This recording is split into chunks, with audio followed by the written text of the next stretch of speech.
Assalamu alaikum, my dear viewers. May Allah's peace and blessings be upon you. Welcome to another episode of Thoughtful Banter.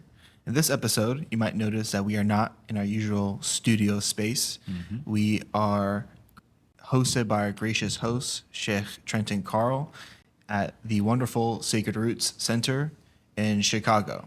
Today, we have quite a complicated and pressing issue. We have a lot of different things to talk about, but just to set the tone, we have the genocide in Gaza still going on, over 600 days. We have the recent attack on Iran from Israel, and we have a Shia running to be mayor of New York City who just won the primary. With all of that being said, Assalamu alaikum, Sheikh Trent. Salam. Welcome to you both. Thank you. Thanks Thank you for having us. And we're excited to have you on the podcast. We have a lot to throw at you. Yeah. We hope you're ready. A lot of pressure. Yeah. Inshallah, like as Matthew said, we're being hosted in the Windy City in Chicago, in a neighborhood in Pilsen, where Sacred Roots is located. Basically, we wanted to take this time. Right now, we're in the month of Muharram. You guys probably won't see this until a little bit later, but especially now that we're in the month of Muharram, within the first 10 days, and all the stuff that's going on within the world, we just thought it would be a nice time to sit down and kind of think about what our, I guess, orientation or perspective should be as Muslims. So that's kind of the first question I want to pose with you. With everything, we have the provocation from Israel and Iran. We have Zohran Mamdani. We have all these huge cultural kind of moments that are happening both here and abroad. As Muslims, and as not even just Muslims, the U.S. population as a whole is kind of, it seems like there's a bit of an awakening that's happening. In light of that awakening, kind of what should we be doing on a communal level, I guess on an individual level, more broadly on a communal level, and then even more broadly, how should our communities start interacting, kind of moving outwards and interacting with society as well? Yeah, as you guys mentioned, Bismillah ar-Rahman ar-Rahim, these are enormous questions, and these are just my thoughts. So this is an approach, and it's off the cuff a little bit. So, all of this is, with a grain of salt, or with a bunch of caveats that our minds could change in a month. I mean, the first thing, as you mentioned, it's an awakening, and it's not an awakening that's limited to the Muslim community. It's not an awakening that's limited even to the what we call the liberal portion of American society, even on the conservative side, in particular in regards to support for the Israeli state. Amongst younger conservatives, there's been a high uptick in people who have a negative perception of Israel and its genocide in Gaza. Not to mention its continual its continual operation to annex the West Bank. And it's not limited to the U.S. We saw what happened at the music concert in the music festival in the UK with, was it Bob Dylan, right? Saying death to the IDF with, I don't know, was it tens of thousands, but certainly thousands of people chanting as if they were not in the belly of the beast. And the fallout in British media about that issue. And it's not limited to the West. It's the global South has always had a positive view of the Palestinian struggle, and it's only more cemented today. So certainly it's a mask-off moment, I think, in particular for those of us who live in the midst of empire and who benefit from empire by living in the imperial core, if we want to use those terms, or belly of the beast, or in the metropole, whatever we call it. What we've witnessed, and what I think we need to begin to articulate to ourselves, is that we're living in a moment that has overlap with what we were taught as children to hate. As children, we were educated, speaking for myself, coming out of the public school system, you're educated to say that the Holocaust was the worst atrocity in recent history, and some people would say in the history of humankind in terms of an industrial scale extermination campaign. I remember my family not making me watch, but sitting me down and watching the quite powerful film Schindler's List. We learned that genocide is tragic, and it's something that has to be opposed at all costs.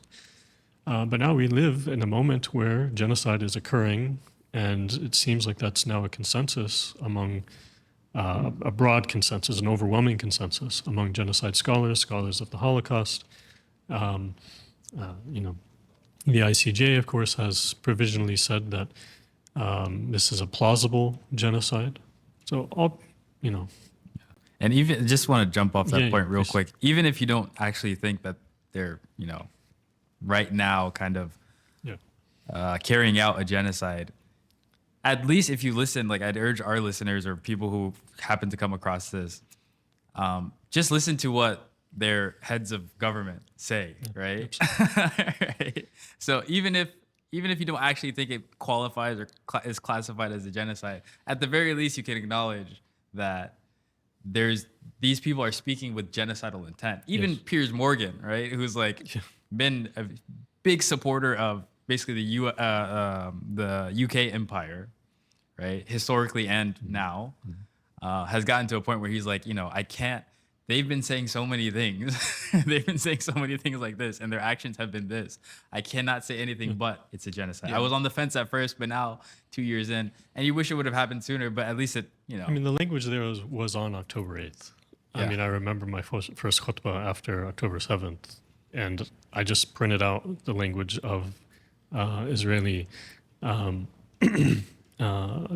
government officials and just read their statements and said, this is what's happened. This is what's going to happen. Yeah.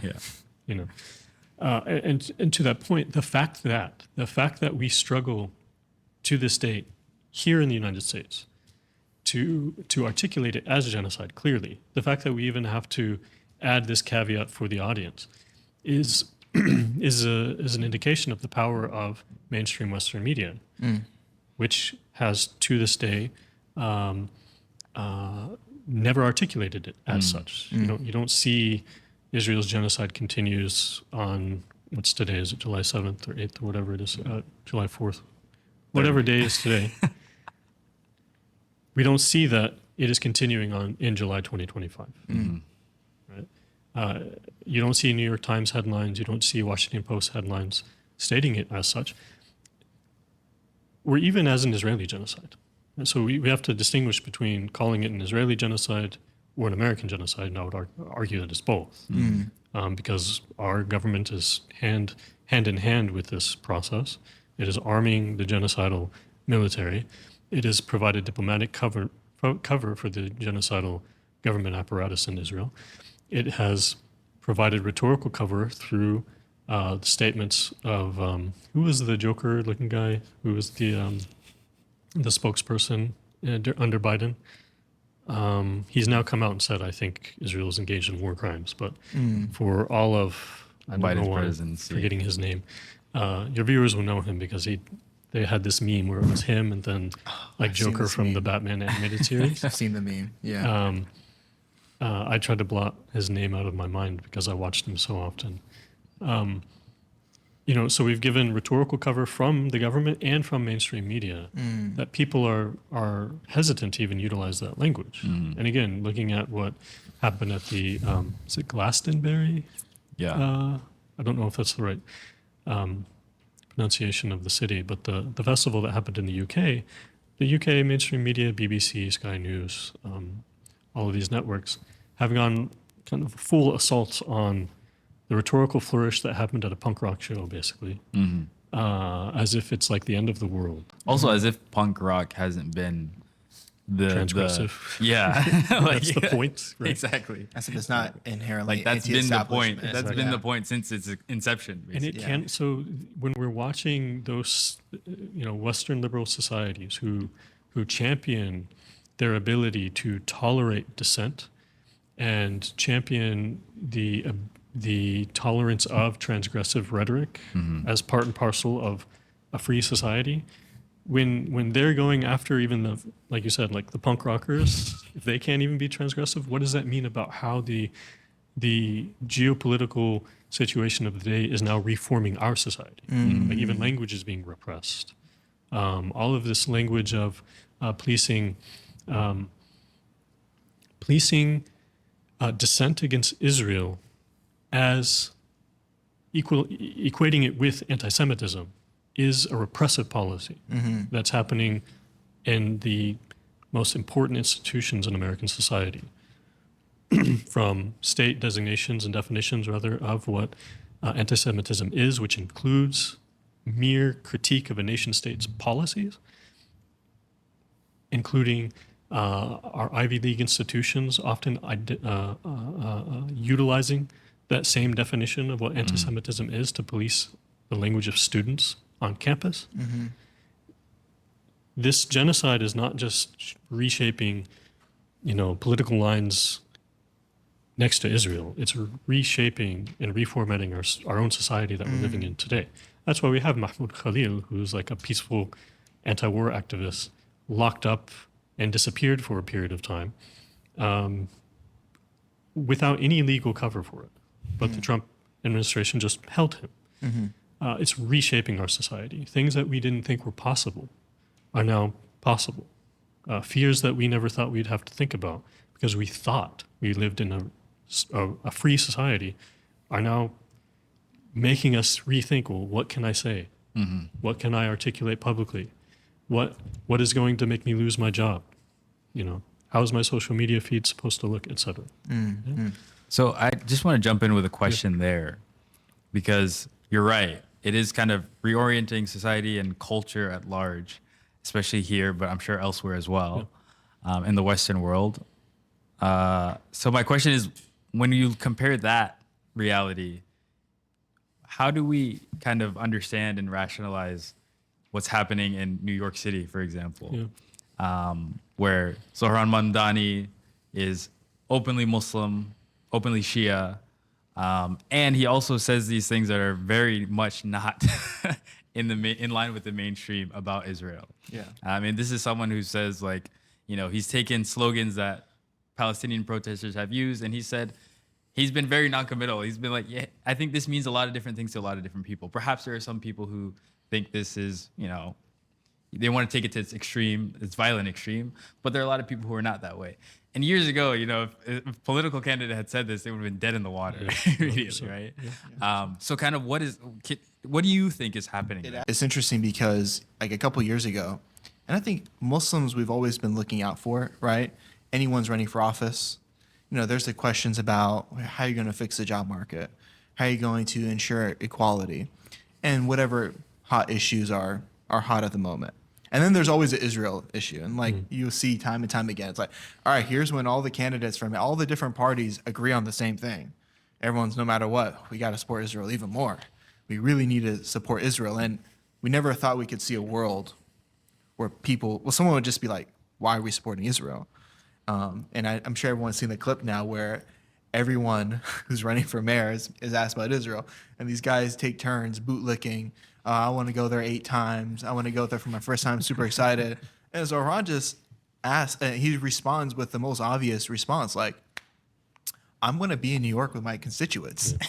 What business does a New York mayor have visiting another country in the Middle East? Not even a neighboring nation like Mexico. Like you have more business going to Mexico or Canada. Why are we going to the Middle East? Right? Yeah, I mean, it's strange, right? Because, everything I just mentioned, that we're living in a moment where repression is getting stronger, yet we have this moment where that repression doesn't seem to have bothered the constituents of New York City. And somehow Zohran has been able to reframe sticky political rhetoric that, would have gotten you canceled probably a year ago. Now he still has super strong support, despite reframing Israel's right to exist, quote unquote, as a right to exist on the condition that it is a democracy for all of its citizens rather than as an ethno-state. Now, at the same time, we need to recognize that there is going to be an activist class. There's an activist class that has pushed back against even some of his giving into some of the framing. Like, does Israel have the right to exist? In principle, no state has the right to exist. Yeah. If he were to say, no, it doesn't have the right to exist, then he'd be canceled. But he went up right to the line and reframed what Israel ought to be, which is by implication a critique of what it actually is, and got away with it. And like I think you mentioned earlier, we were talking about globalized intifada. What does it mean anyway? It can mean different things. I agree with it insofar as it's not like extreme political violence or whatever. Again, something that a type of discourse that is required to play the game that he's playing. And I think that's intelligent. I think it's also intelligent for the activist class to push him to be, more principled. So there are a lot of people that critiqued him for even saying that Israel has the right to exist. I think they should critique him softly, knowing that he has to play a particular game. But there are those who believe that in principle you should never articulate that because that in itself is genocidal. That's something we'd have to adjudicate, I think, internally. But the point is that not only did he get away with it, he defeated the sex pest Andrew Cuomo in the primary. And he has a good shot at being the next mayor of New York in the general election. That tells us that many people that we might not have ever expected are witnessing genocide and being moved by it. Right. And recognizing it, articulating it, being able to name it. And the question is, I don't know if you all saw, I think Trump floated a couple days ago, like, can we deport him? Yeah. So the question is, to what extent will the state repress in order to stop that movement, to stop that mask off moment, keep the mask on? And to what extent is the public to what extent does it have the tools to push back if the state further clamps down? Yeah. And it seems that, at least the way I look at it, no matter what happens after this point on, it's a win for our side. Because what Zohran has done, it feels almost like metaphorically is what Iran did with striking back Israel and breaking through the Iron Dome, right? Like there's this conception, the Iron Dome, it's the Iron Dome, impenetrable. And that's obviously not the case. So when people see that, it's like, whoa, we didn't think it was possible. And, the Israelis were shook. And same thing politically. Like politically, Israel has like an Iron Dome around themselves. Don't say anything negative about us. We're gonna shut you down. You can't do anything without APAC money, APAC backing. I mean, APAC put a lot of money behind Andrew Cuomo, right? Yeah, and it's like if you try to hit us politically, you will never have a career. And now Zohran's like, what are you gonna do?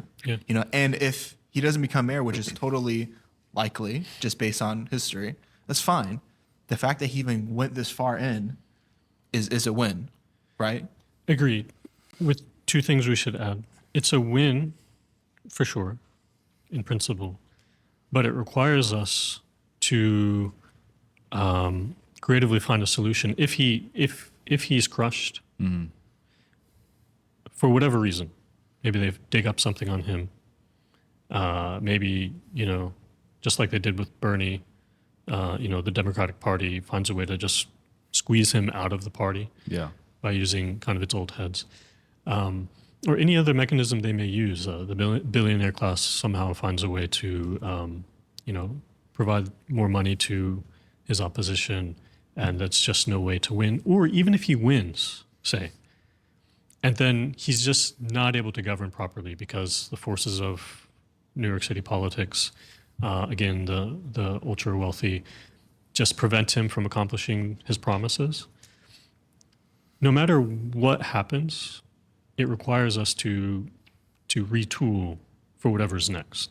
Because if we allow this mask off moment to to pass us by, and then we do not articulate a new type of politics thereafter to capitalize on that moment, to capitalize on that new energy, then yeah, it was a win for him, but it's kind of a loss for us, right? And then I think as a second component, we just need to add this caveat. Certainly, we praise his articulation of opposition to Zionism, to genocide, etc., and we praise his articulation of the desire for a more equitable economic situation. But I think Muslims, they should back him insofar as they support all of that. But they shouldn't put their hope in him. Not because of him. I mean, we can talk about some of his policies that would be anathema to our religious tradition. I mean, some of his values, his articulated values. But even if, like, all of his policy positions, all of his moral values were in line with our tradition, if we put our hope in him as an elected official, then to a certain extent we're putting our hope in the system as it currently stands. Putting all eggs in the basket, one basket. Yeah. Electoral politics is one mechanism for any part of the society, whether it's Muslim or any other group of citizens. There's only one mechanism through which we utilize power to achieve our ends, to protect our people, etc. And so we should only put a portion of our support behind that, while also organizing on other fronts, developing our own community systems, developing our own community economy, finding other ways to protect ourselves from systems of repression from a community grassroots standpoint, etc. So, we shouldn't put all of our hope in him because we don't hope in the system. And so even if he fails, we don't become depressed. We're still working on other things, riding that moment of energy, and riding that moment that allows us so many more opportunities to create alliances with other people who also despise genocide, who are now beginning to think that we need an anti-war politics in America. We need a more equitable economy in America. We can begin to build new alliances that we probably would have considered impossible, not only because of their openness, but because of our own openness to other people. Because we recognize that we're all in this boat together, that empire can erase all of us, just as they're erasing the people in Gaza. It's and I feel like, and I want to know your thoughts on this. When Israel, and the whole world's seeing this. I'm on Twitter. I feel like I'm watching the world's reaction in my hands, right? So Israel bombs Iran, and then Netanyahu gets on TV. Is like, yeah, we preemptively defended ourselves against the Iranians who've been cooking a nuclear weapon for like 30 years, right? Yeah. So many Republican hardcore Trump fans were responding negatively to Donald Trump. And I'm talking about people who I never would ever in my life think they say anything negative to Trump. People are like, hey, I thought it was America first. Trump was putting out statements, all caps. Iran can never have nuclear weapons. We must stop Iran. Sean Strickland, big UFC fighter. Yeah. Big UFC Republican. Pro-America. Yeah. He's not really pro-Muslim. He's said some pretty racist things in the past. But anyways, just to give you a background. Marjorie Taylor Greene. Yeah, Marjorie Taylor Greene, Tucker Carlson. Right. Candace Owens. Candace Owens, these people who by no means are on the left, no means the people you would generally see being against Donald Trump. People who voted for Trump, they're like, hey, this is crazy. Like, what happened to America first? And they're pushing this anti-war rhetoric that, Trump was actually riding the wave off, and people are unearthing tweets. I think Trump in 2013 said, mark my words, Obama's going to make war with Iran to stay president. Then what does Trump do next? He bombs 2 or 3 of Iran's nuclear sites. So it's like people are waking up, and these are all people who voted red. These are all people who were super strong Donald Trump fans because they were with the policy that was marketed to them, put America first. No more U.S. soldiers dying in wars that don't matter, right? Let's invest back into the country. And people are, again, it's a mask off moment. People are seeing like, wait, this is all because of some ally we have in the Middle East who started a war and they want us to fight it. Yeah, I mean, some political commentators mentioned there was a civil war amongst Trump's base. Yeah. That's basically what was going on. That's an interesting way to put it. Yeah. I do want to kind of backtrack a little bit because we started going there, and I think we should stay there, which is, you know, this moment in time, Zohran Mamdani's winning the Democratic primary. Obviously, there was a time before, and there's going to be a time after, right? Yeah. So, as we're in this moment and we're kind of witnessing this awakening and we're witnessing this shift, every community's goal, religious, non-religious, you know, Democrat, Republican, is to kind of gain capital, right? Whether that be social capital, economic capital, political capital, et cetera, et cetera. What is our next move? Again, these are like huge questions, right? And I'm not asking for like super precise answers, but even if it's on the individual level, we don't put hope in this thing. We don't put all of our hope in this thing. Because even if we get the outcome that we want, there's going to be an end to it at some point, right? So what should we be doing now? Yeah, I mean, like I kind of alluded to earlier, we certainly need to, I'm speaking about the Muslim community, generally, Shi'i community in particular, but we'll include both kind of the inner circle and the broader Muslim community. I mean, I think until now, my assessment, and others may differ, but my assessment is that we have an impotent political voice. Mm-hmm. As far as I can tell, we do not have strong media mechanisms.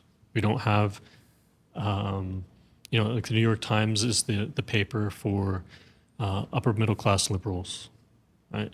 It shapes the way they think. They speak about, they share the articles, talk about the articles. Have you seen what was in the New York Times today, et cetera? It's a articulation of their values. As far as I can tell, we don't have a unified like Muslim publication or website that represents something like that. That may be because we don't have an articulated, unified political perspective, either on domestic affairs or foreign policy issues. I mean, in many ways, I think Muslims broadly agree on anti-intervention, anti-war, but we haven't built a mechanism for articulating that. Mm-hmm. And that articulation, that building of a newspaper or magazine or website or whatever, does two things, possibly. It unifies our community around similar talking points, meaning it provides a platform for discourse and discussion. I'm not suggesting that the Muslim community will agree on all things, but you need a mechanism through which that discourse can develop, and that unifies the internal community to have a paper. We'll just use that as a stand-in. And to have a paper also articulates our values to others. Mm-hmm. You know, Republicans read the New York Times to understand what do the Dems think, and they trash it. but it gives them something to think about in terms of their opposition. Mm-hmm. Progressives read the New York Times, and they critique it and say, well, how can we get the Dems to be further left? Right? You have something that articulates their values. Muslims who don't have that. Mm-hmm. And simultaneously, the New York Times probably captures, people on different sides from time to time. I mean, the New York Times is no longer really a paper of repute. It's mostly a stenographer for the empire. But insofar as it articulates a vision, some people read it and get convinced by it and then come to that side. Mm-hmm. We don't have a mechanism through which we can do that. Mm-hmm. We have maybe some social media personalities, but they rarely can speak beyond the boundaries of our community. So certainly developing a political voice that is then articulated both to our internal community and outside to others that they can latch onto, right? That's not like, a Hawzawi paper or like, an Islamic studies paper. Like that's what we tend to produce Yeah. as Muslims. We don't really engage with outside issues. We do, but we don't have a central place where we engage with outside issues from our moral vantage point. So that to me is one step in solidifying the internal community's political vision for the future and finding a way to discourse, that is to discuss, debate, and make our position more precise, more powerful through the sharing of ideas that can then be articulated to the outside world. That is, influence others to also think like we think, or illustrate to others, make legible to others our values so that we can build alliances with other people who think in similar terms. That's one, for instance, output that I think we need to work toward. Not just hope for, but work toward in this moment from here on out. Do you think that's not happened due to the sectarianism that we have in the Ummah? I mean, I've thought long and hard. I mean, I think every Muslim's probably thought like, wow, around 2 billion Muslims now. How are we so oppressed? But I think sectarianism has a lot to do with that. You might want to cut this out, but I actually think it's because of the sectarianism imposed upon Shias. Because I think if we look at globally, the Muslim world, so many, if not all but a couple of Muslim nations have been neutered by the empire. Yeah. And the only countries that have any backbone left are either Shia countries or countries with a strong Shia presence, which is probably not an accident, probably not random. But our own Ummah that we are part of has such negative thoughts that you see not among like the casual layman Muslim who's Sunni, but amongst the leaders. There's such disdain to Shias that they rather stay safe and with the enemy than join in with Shias who are battling against the enemy, helping their brother who is oppressed, right? Yeah. I mean, I think there's no doubt that plays a role, but I think we have to ask ourselves, and again, maybe I just don't see it, but is there a paper or a publication or a website that represents broadly the Sunni voice within America? I don't know what that is. And if I don't know, then probably, not that I know everything, but all of us are part and parcel of the community. We kind of keep track of political discourse and social discourse within our community. And if we can't identify what is the paper of repute that articulates kind of the Sunni community's Sunni American community's perspective on politics, and probably there isn't one, or if there is, it's of minor influence. So sectarianism can't explain it all. And similarly, we can ask, well, what is the Shia paper, right? The Shia American paper? I just don't know what that is. Yeah. I mean, maybe it's like the Muslim vibe or something. I was going to mention, yeah. But does it have like influence and power outside of our community, even within our community? And the Muslim vibe, of course, I think expresses itself as kind of Islamic unity. It's Sunni and Shi'i. And even then, it doesn't really have power even within our community. So we're just using that not to knock it at all, but just to say that's kind of where we're at as a community. And so I don't think sectarianism is capable of explaining it all. There's something deeper that has maybe like a general spiritual and social malaise, like a laziness amongst the Muslim community to find a way to think about policy positions and a vision for what the world should look like. Perhaps, and this is my speculation, but this is my speculation based on my own experience, perhaps many of us are captured by the way things are, and we hope that the things that we live, the systems that we live in will continue unabated because we benefit from it. It's the problem. That's the spiritual challenge of living within the empire. The biggest thing, honestly, I do.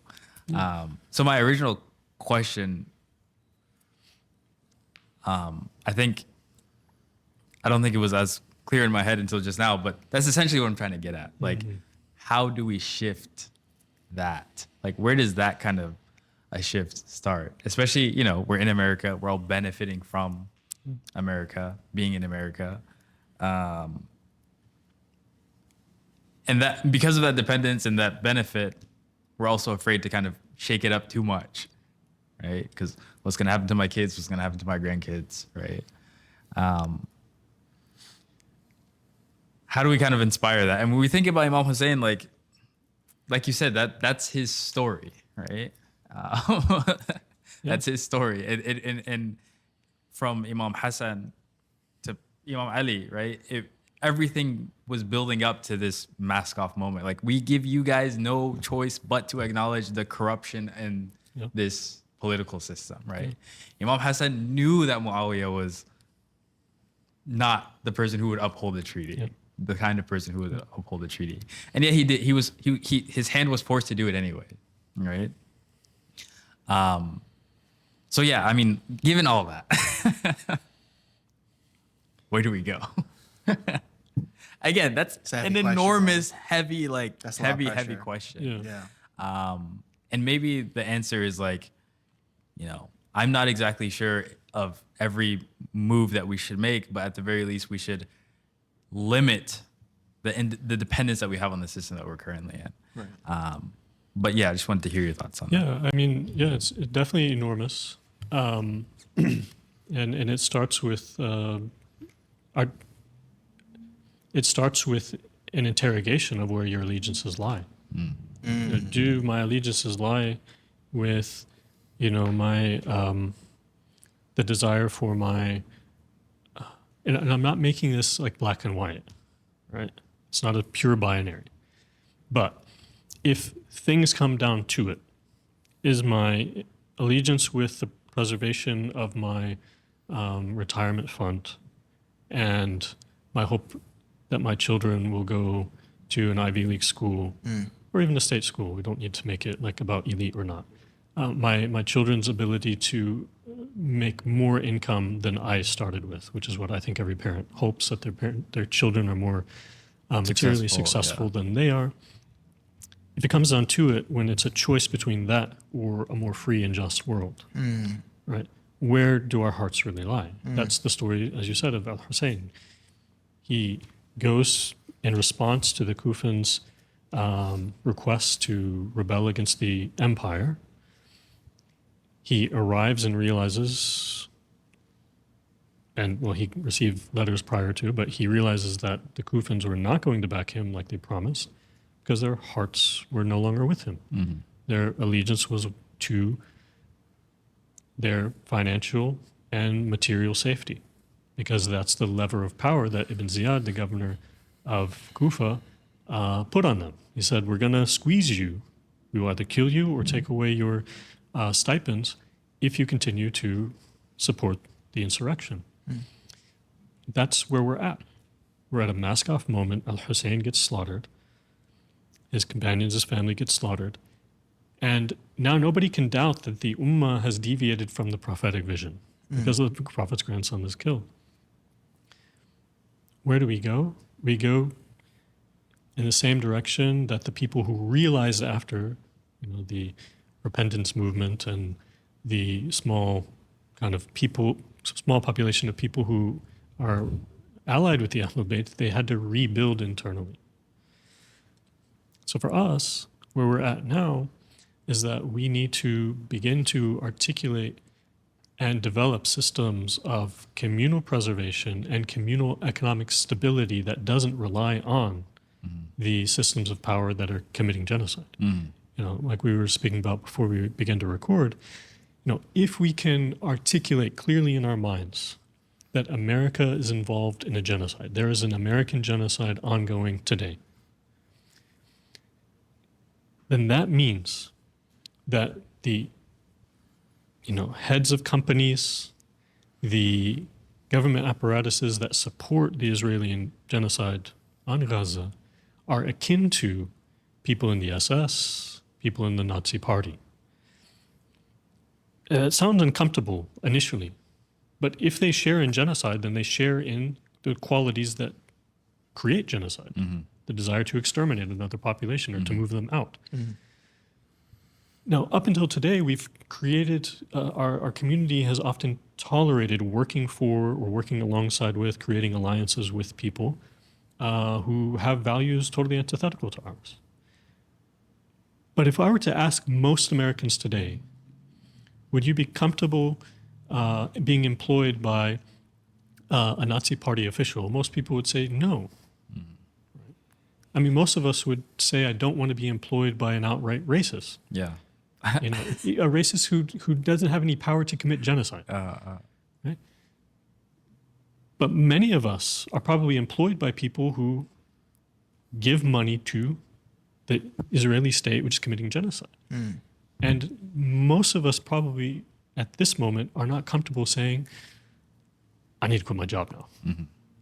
Now, that might be because we haven't built an analog, we haven't built a substitution, a replacement, right?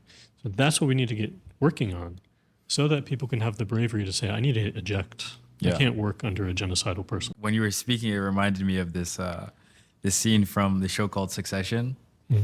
And the Succession, basically, like, long story short, there's a media powerhouse of a company. And after the death of the founder, they basically move a little bit more right. And so they're looking for this new head of some department. I don't remember the exact position. And a lot of the guys are worried because in the past, he's expressed some like Nazi sympathies. Right? And so he's in this interview and he's being spoken to. The guy's like, okay, sorry, I just have to ask this question. Like, have you read Mein Kampf? And he's like, I mean, really? Like, do we have to ask this question? Yeah, I mean, I've read it once, but you know, I'm just fascinated with the times. He's like, oh, okay. And he's like, yeah, you know, maybe once or twice. And he's like, oh, twice? Twice is crazy. Twice. He's like, what specifically, like, about the times? He's like, you know, the tragedy, Europe decimated. And he's like, that's it? Was there anything else? And it just speaks to, you know, like, even this company, like, this is fictional, right? But even this fictional right-wing company is uncomfortable with how much support this guy, in his omissions, has for Nazis, right? And that's kind of the attitude. And what I hear you're advocating is that we should have this attitude towards anyone who participates in this idea of genocide, even if the scale or whatever is not the same. Yeah. The fact that people are trying to argue like the semantics of, well, it's what's a genocide? Like, oh man, it wasn't 1 million deaths. It was only 300,000. Like, oh, okay. I guess that makes it okay. You know, it's like we've already deviated so far from any values. You know, because we know one life is one innocent life is the entirety of humanity, right? When it's lost. And to your point of like economic, I guess, revolution, it kind of makes me think about like the Black Panther Party, what was done there, which to my knowledge is relatively successful until the FBI. I guess it was successful because the FBI felt the need to shut it down. Right? No, and we need to know our history. I mean, to your point about this kind of minimizing of the genocide going on in Gaza, the Professor Ward Churchill used to teach at Boulder, I believe, before he was removed of his tenure. He wrote a book called A Little Matter of Genocide. And part of the book is about how the discourse in genocide studies about the Holocaust was often marshaled and utilized to delegitimize the claim that the Native American population experienced a genocide in the United States. Interesting. Or what we now call the United States. And often it was through quibbling about numbers, about how many Native Americans, quote unquote, really lived on the continent. You know, and did the American government really want to see them gone? Did they have an intent to eradicate? Like all of the stuff that we're seeing here now has played out even in our analysis and assessment of the history of our nation state and what it did to the peoples that used to live here. The term is just, re-articulating the same point you all have made. Terms are just terms. What is happening materially is what matters. And the question is, do the hearts of regular Americans, of regular people across the world, do they really think that it's normal that a state apparatus can exterminate children with intent, with precision shots into the head, into the heart, and so on? One of the things that almost all Majalis of Imam Hussein mention is this line from Farazdaq where he says, their hearts are with you, but their swords are against you, right? And then your kind of analysis over the last couple of nights has been, well, actually, their hearts weren't even with them, right? Their hearts weren't with the tongues were with them. The tongues were with Imam Hussein, al-Hussein, right? Because, if their hearts were really with them, then it would have been unfathomable for them to do the things that they did, right? And it's not like, and when we speak about the Kufans specifically, we talk about them like they were these, these men who had hate in their heart towards Hussein, right? But really they were just like us, honestly. They were within the belly of the beast and they felt the squeeze and their material needs and desires clouded their understanding of God, honestly. Right? And made them go against one of his most loved creations. So applying that here to us today in America, living in the belly of the beast, who are saying, oh, I work for X company that gives this to Israel, and this is my livelihood, and this is how I provide for my family, and I want to leave, but I can't. Also, I mean, while that's an unfortunate kind of position to take or to have, there's also a responsibility kind of on the broader Muslim community to create that substitute. And then one of the brothers yesterday was talking about maybe we should start focusing more of our efforts on entrepreneurship. And we've seen we're speaking of Israel, but we've seen the Jews put this into practice specifically in America, 100%. Right? They have started their own businesses. They employ from within themselves. If you're a new law student who just graduated from a job, hey, I've been running my law firm for 30 years. You'll get really good experience. I'll be your mentor. Like these things exist, and this is not a bad thing. This is actually a good thing, right? And we see this in some areas of certain communities, like maybe amongst the Khojas, for example. But more broadly, obviously, I think the goal should be to get toward, all of us should get towards this. Besides just talking about it, I mean, well,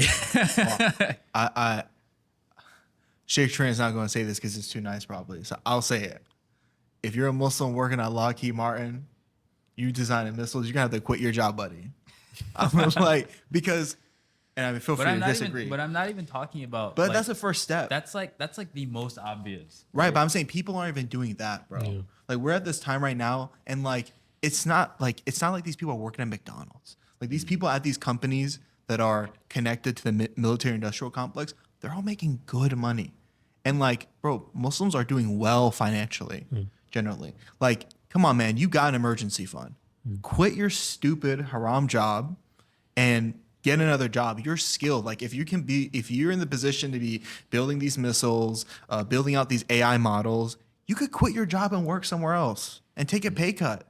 Or, I think to what Hussein was getting at is you now have the skills and tools. You've seen how a strong though evil corporation functions and operates, and all the inputs needed to make something run smoothly and so on. So you can begin to build something else. Yeah. You have a network now.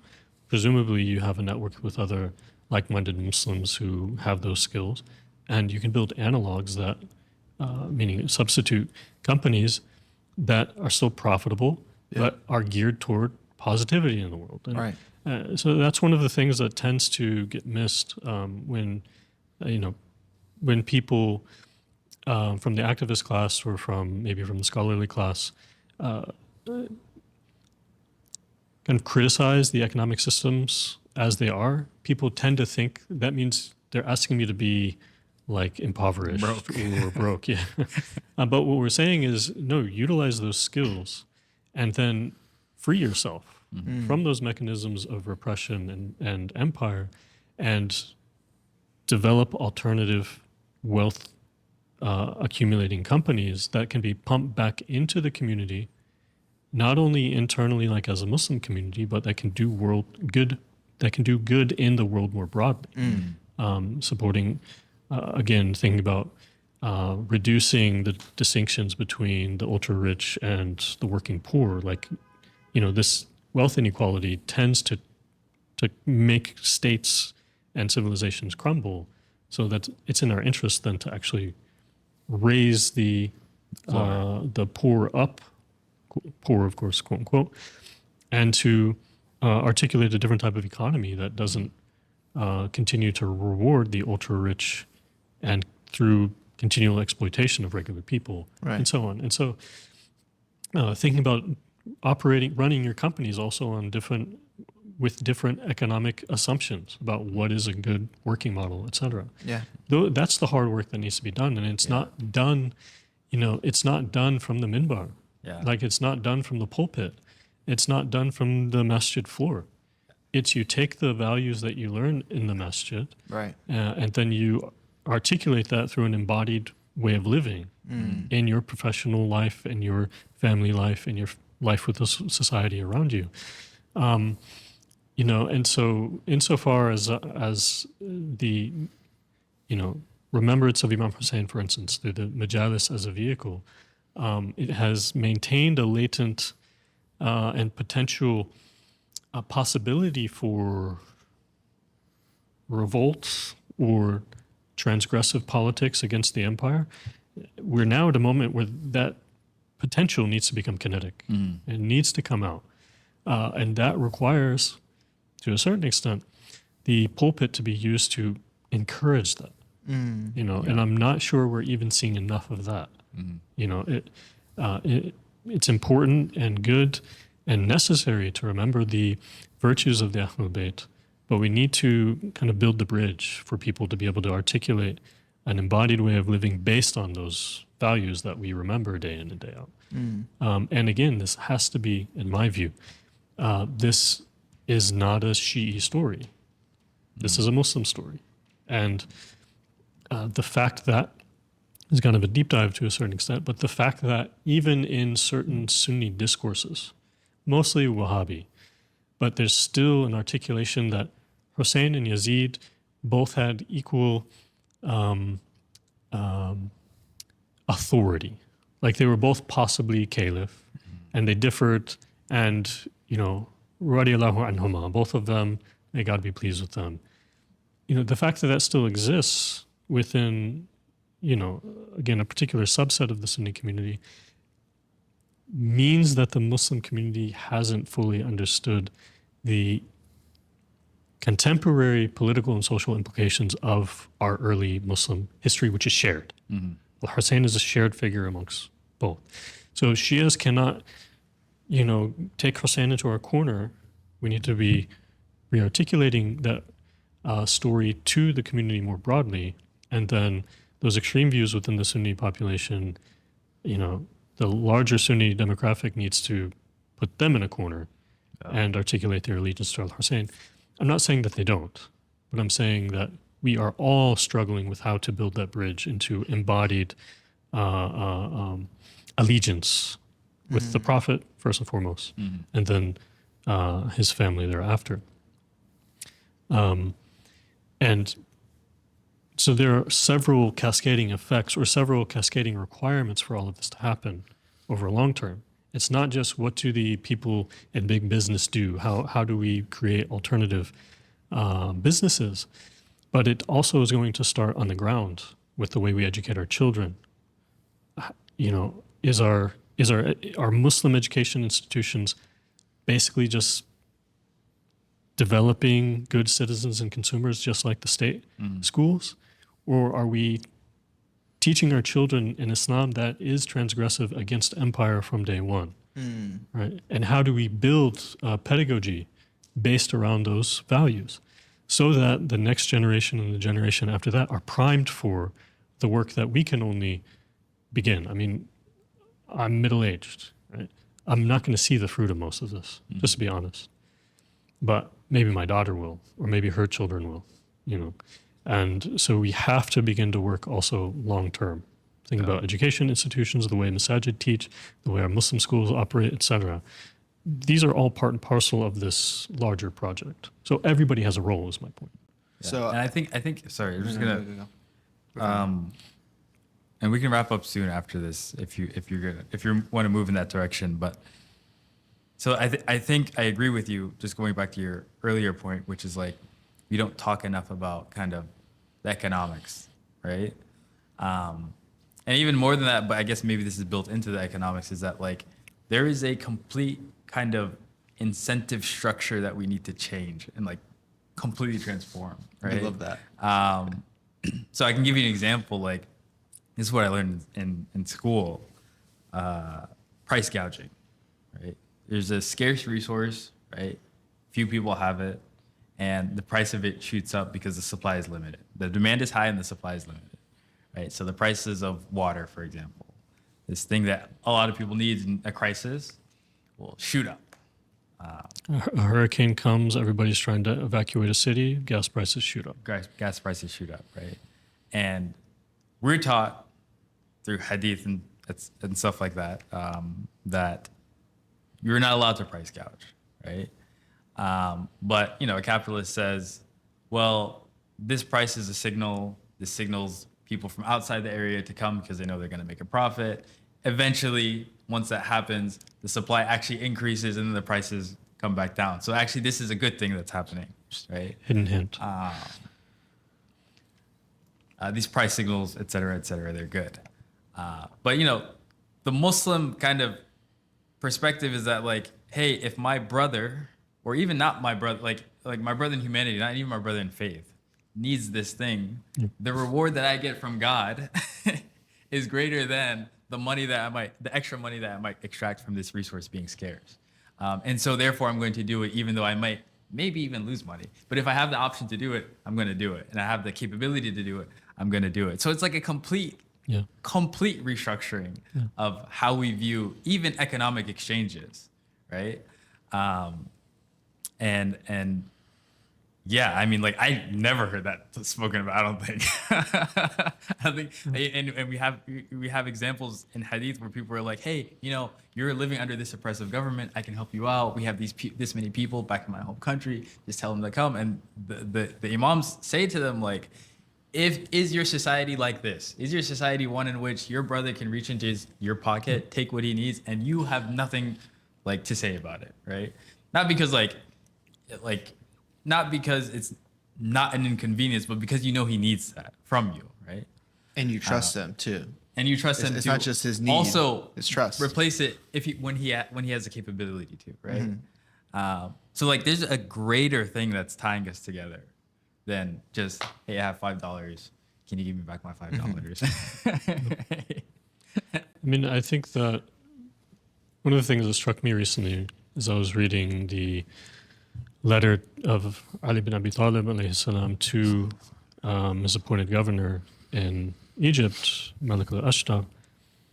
And if you read that, it's in Naj al-Balagha, the Peak of Eloquence. In certain editions, I think I've seen it at Risala letter 52.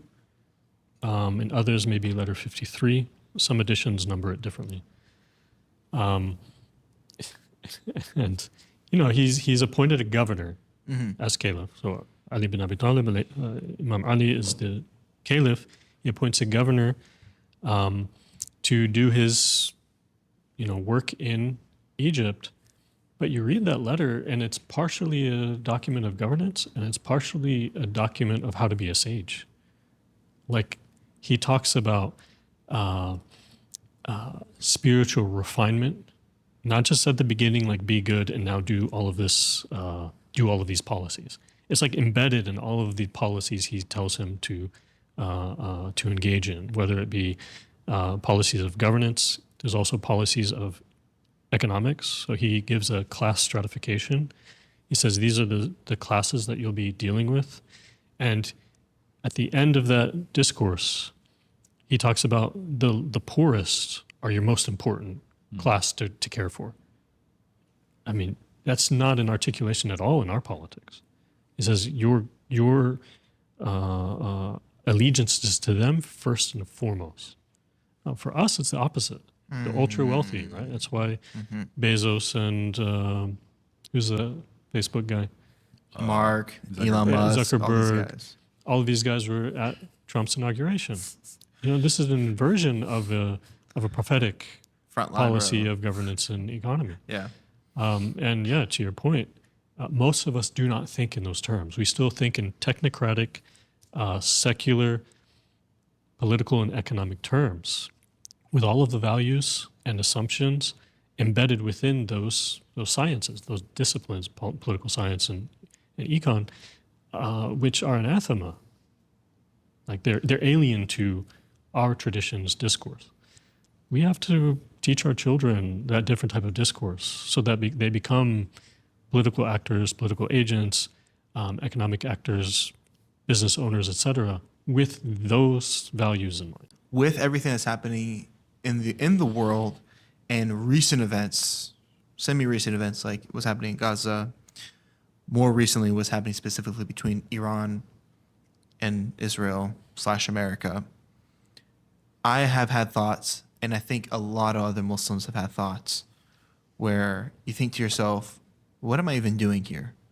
Why am I here? And I think it poses a question of a lot of, if not all immigrant Muslims at least, or people whose parents came here, their motivation for coming here was economic opportunity.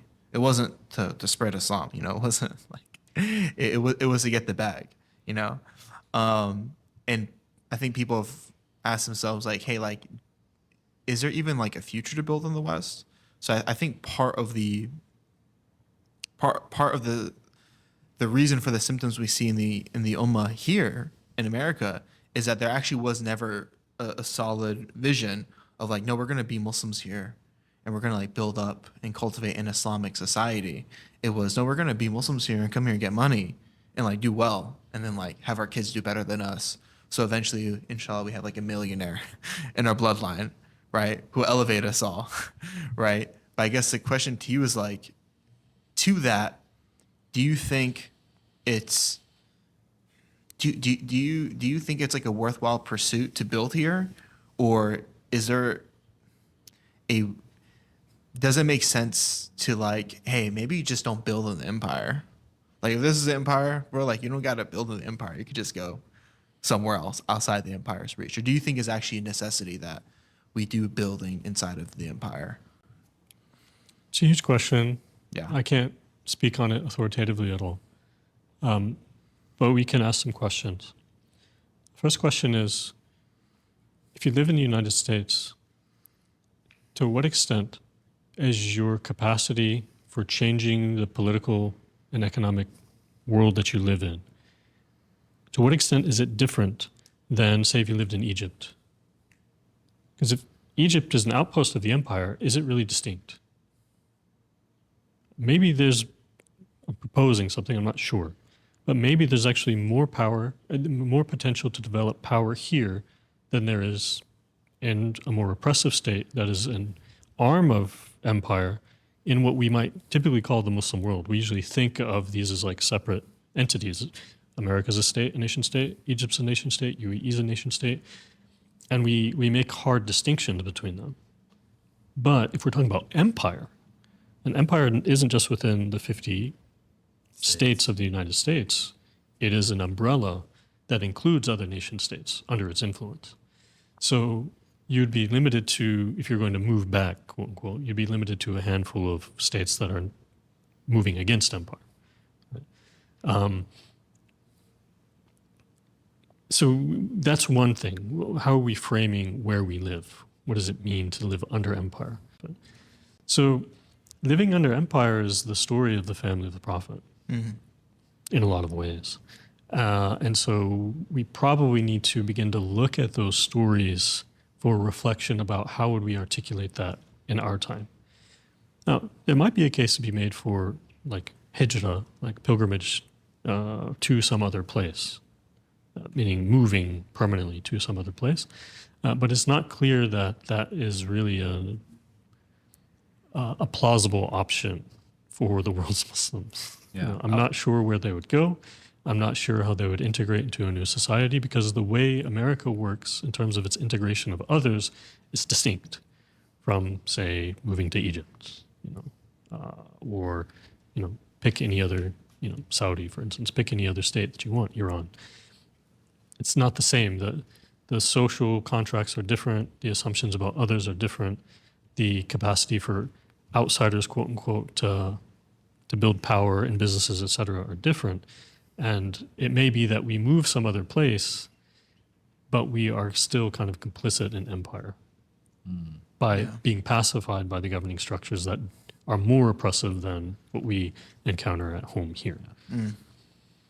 Also, just like there are some people who can't go, Yeah. right? Yeah, it takes money. And so it's like not even just that, but it may be other things. But like, what are they supposed to do? Right? Yeah. And do we not have an obligation to them as well? You know? And I mean, just to add to that, I mean, I don't have a back home. This is my back home. Same. And my family doesn't have a back home. My Mexican side, the empire took us over. Right? Texas used to be Mexico. My family is partially from Texas. The empire swallowed us up. There's no back home. But not only that kind of practical consideration, I also have love for the people that live here, Muslim and non. And to your point, like I have an obligation in my mind. I have an obligation to kind of spread what I believe is the truth and to try to build a world that is more equitable according to those truths. I think it's a good place to stop. Yeah. Sheikh Trent, thank you so much. Thank you. For having us in your wonderful center in Sacred Roots, Chicago. If anyone wants more information about Sacred Roots, their website will be in the description below on any platform you're watching this on. Is there anything you would like to share about the center, its projects, or would you like to leave us on any final note, inshallah? We welcome everybody to come to Sacred Roots for sure, and to join us in building what we're building. But most importantly, I would like to say thank you guys for the thought-provoking questions, and I hope that you're able to interview other people, both scholar and activists and regular folk alike, to get similar feedback on similar questions so that we can begin to see, where are people's minds at here, and to begin to build that discourse, that cross-discourse of developing a precise new way forward. So thank you guys. Thank you so much. Of course. Assalamu alaikum. Alaikum salam. Aha. Yeah.